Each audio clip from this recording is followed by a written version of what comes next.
Pemkot Makassar antisipasi potensi wabah cacar monyet.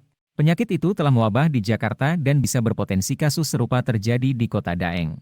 Saat ini kasus cacar monyet alias monkeypox, mpox, belum dilaporkan di Makassar, namun seluruh pihak diminta aktif memonitoring potensi kasus di lapangan.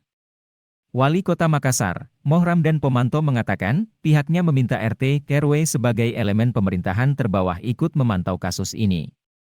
Sebab, kata Dani, kasus wabah semacam ini bisa banyak yang mengendap di masyarakat tanpa diketahui.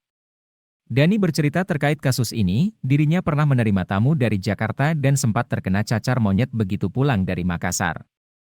Namun dari hasil pemeriksaan, yang bersangkutan rupanya terkena sejak di Jakarta, namun baru memperlihatkan tanda-tanda setelah kembali.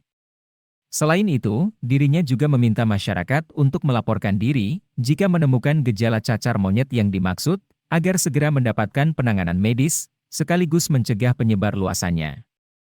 Dani mengatakan dari sisi kesiapan untuk wabah ini, seyogianya Makassar sudah sangat siap. Apalagi memiliki pengalaman cukup matang ketika terjadi pandemi COVID-19 beberapa waktu lalu.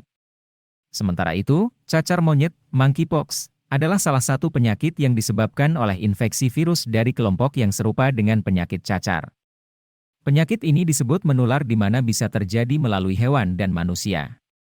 Penularan tidak hanya terjadi dari primata ke manusia, tetapi juga bisa menular melalui paparan hewan lain, seperti tikus hingga tupai yang terinfeksi.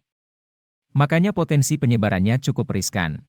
Sementara itu laporan Kemenkes, sudah ada sebanyak 38 kasus temuan cacar monyet ini di Indonesia. Dengan rincian di Jakarta 29 kasus, Jawa Barat 4 kasus, dan Banten 5 kasus.